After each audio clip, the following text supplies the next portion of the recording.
सफल बने, समर्थ बने, पावन बने जीवन। मीठी मुरली सुन के पाए सुख सघन। आज का चिंतन, आज का चिंतन। ओम शांति। Good morning. ज्ञान का सागर पतित पावन परम पिता परमात्मा मीठा बाबा आज हम बच्चों को कह रहे हैं, सबसे पहले यही ख्याल करो कि मुझ आत्मा पर जो कट चढ़ी हुई है वो कैसे उतरे। सुई पर जब तक कट मतलब जंग होगी तब तक चुंबक खींच नहीं सकता। साथ में बाबा पूछ रहे हैं, पुरुषोत्तम संगम युग पर उन्हें पुरुषोत्तम बनने के लिए कौन सा पुरुषार्थ करना है। बाबा कहते हैं कर्मातीत बनने का। कोई भी कर्म संबंधों की तरफ बुद्धि ना जाए, अर्थात कर्म बंधन अपनी तरफ ना खींचे। सारा कनेक्शन एक बाप से रहे, कोई से भी दिल लगी हुई ना हो, ऐसा पुरुषार्थ करो। झरमुई झगमुई में अपना टाइम वेस्ट मत करो, याद में रहने का अभ्यास करो। बाबा ने बहुत प्यारा सा गीत याद किए हैं। जाग सजनिया जाग, नवयुग आया कि आया। जाग सजनिया जाग।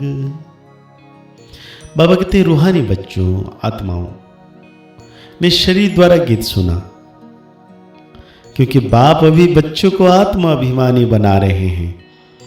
तुमको आत्मा का भी ज्ञान मिलता है। दुनिया में एक भी मनुष्य नहीं जिसको आत्मा का सही ज्ञान हो, तो फिर परमात्मा का ज्ञान कैसे हो सकता है। यह बाप ही बैठ समझाते हैं। समझाना शरीर के साथ ही है। शरीर बिगड़ तो आत्मा कुछ कर नहीं सकती। आत्मा जानती है हम कहां के निवासी हैं, किसके बच्चे हैं। अभी तुम पुरुषार्थ कर रहे हो, यथार्थ रीति कर रहे हो, और जानते हो यथार्थ रीति सब एक्टर्स पार्टधारी है। भिन्न भिन्न धर्म की आत्माएं कब आती है यह भी तुम्हारी बुद्धि में है।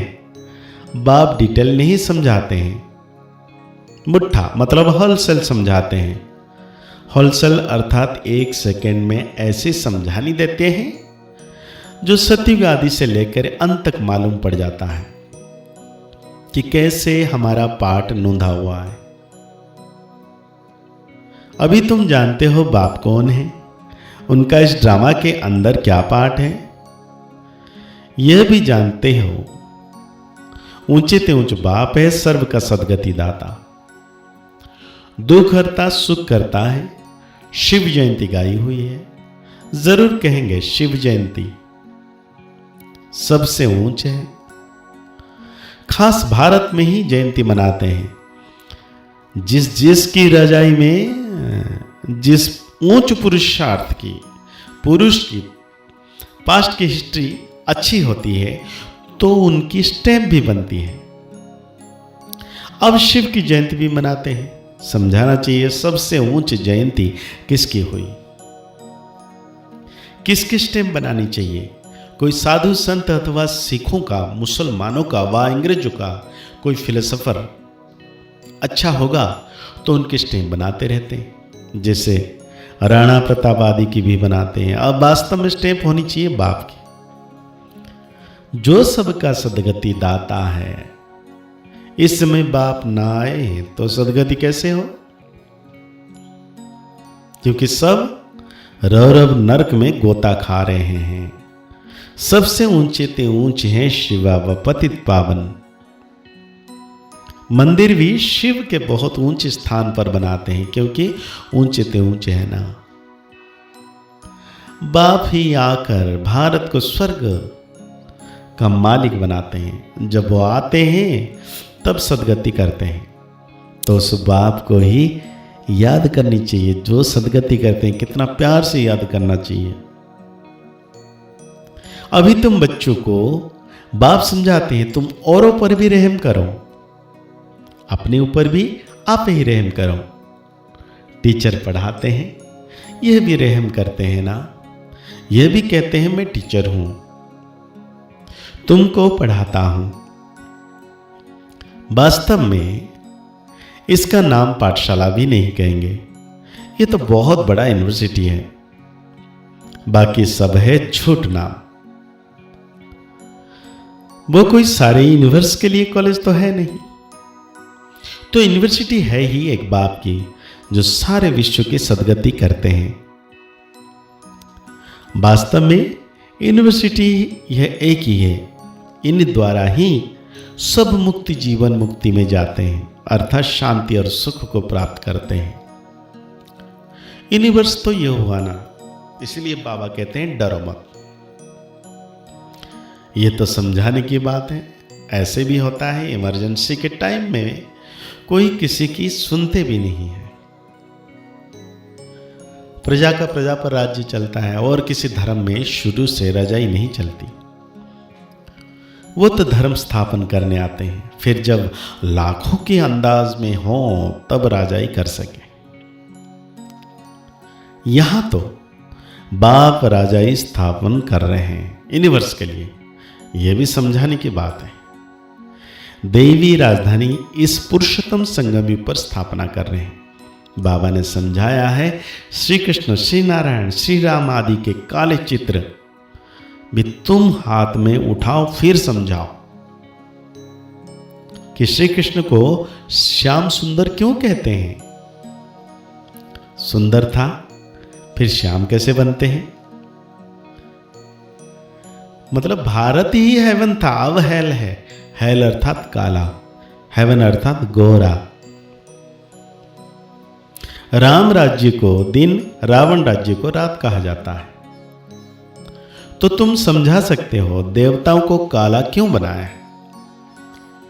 बाप बैठ समझाते हैं, तुम हो अभी पुरुषोत्तम संगम युग पर, वो नहीं है। तुम तो यहां बैठे हो ना, यहां तुम हो ही संगम पर पुरुषोत्तम बनने के पुरुषार्थ कर रहे हो। भिखारी पतित मनुष्य से तुम्हारे कोई कनेक्शन ही नहीं है। हाँ, अभी कर्मातीत अवस्था नहीं हुई है, इसीलिए कर्म बंधनों से, कर्म संबंधों से भी दिल लग जाती है। कर्मातीत बनना, उसके लिए चाहिए याद की यात्रा। बाप समझाते हैं, तुम आत्मा हो, तुम्हारा परमात्मा बाप के साथ कितना लव होना चाहिए। ओहो, बाबा हमको पढ़ाते हैं, वो उमंग कोई में रहता नहीं है। माया घड़ी घड़ी देह अभिमान में ला देती है, जबकि समझते हो शिव बाबा हम आत्माओं से बात कर रहे हैं, तो वो कोशिश, वो खुशी रहनी चाहिए। जिस सुई पर जरा भी जंक नहीं होगी, वो चुंबक के आगे तुम रखेंगे तो फट से चटक जाएगी। थोड़ी भी कट होगी तो चटकेगी नहीं, कोशिश नहीं होगी। जहां से नहीं होगी फिर उस तरफ से चुंबक खींचेंगे। बच्चों में कोशिश तब होगी जब याद की यात्रा पर होंगे, कट होगी तो खींच नहीं सकेंगे। हर एक समझ सकते हैं हमारी सुई बिल्कुल पवित्र हो जाएगी तो कोशिश भी होगी। कोशिश नहीं होती क्योंकि कट चढ़ी हुई है। तुम बहुत याद में रहते हो तो विकर्म भस्म होते हैं। तो आज बाबा हम बच्चों को धारणा के लिए कह रहे हैं, जैसे बाप टीचर रूप में पढ़ाकर सब पर रहम करते हैं, ऐसे अपने ऊपर, आप पर और औरों पर भी रहम करना है। पढ़ाई पर, श्रीमत पर पूरा ध्यान देना है, अपने कैरेक्टर सुधारना है। आपस में कोई पुरानी सड़ी हुई पर चिंतन की बातें करके बाप से बुद्धि योग नहीं तोड़ना है। कोई भी पाप कर्म नहीं करना है। याद में रहकर जंग उतारनी है। तो आज बाबा हम बच्चों को वरदान दे रहे हैं, दृढ़ता द्वारा कलराठी जमीन में भी फल पैदा करने वाले सफलता स्वरूप भव। कोई भी बात में सफलता स्वरूप बनने के लिए दृढ़ता और स्नेह का संगठन चाहिए। यह दृढ़ता कलराठी जमीन में भी फल पैदा कर देती है। जैसे आजकल साइंस वाले रेत में भी फल पैदा करने का प्रयत्न कर रहे हैं, ऐसे आप साइलेंस की शक्ति द्वारा स्नेह का पानी देते हुए फलीभूत बनो। दृढ़ता द्वारा नाउमीद में भी उम्मीदों का दीपक जगा सकते हो, क्योंकि हिम्मत से बाप की मदद मिल जाती है। तो आज बाबा हम बच्चों को स्लोगन दे रहे हैं, अपने को सदा प्रभु की अमानत समझकर चलो तो कर्म में रूहानियत आएगी। अव्यक्त इशारे में बाबा कह रहे हैं, सारथी अर्थात आत्माभिमानी, क्योंकि आत्मा ही सारथी है।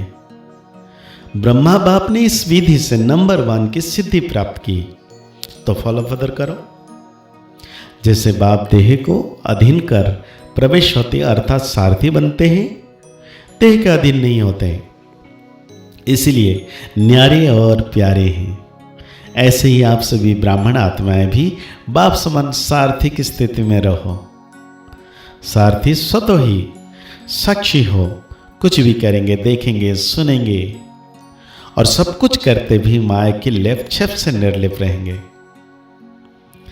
तो आज के मुरली के अनुसार हम सोमान लेंगे, मैं सफलता स्वरूप आत्मा हूं, कदम कदम पर सफलता ही सफलता है। आज की मुरली को और गहरी रीति से चिंतन करते हुए निरंतर मीठे बाबा की याद में रहना है कि सर्वशक्तिवान बाबा सदा मेरे साथ है। मुस्कुराते रहिए, आगे बढ़ते रहिए, पुरुषार्थ करते रहिए, खुश रहें, स्वस्थ रहें, मस्त रहें। ओम शांति, ओम शांति, ओम शांति।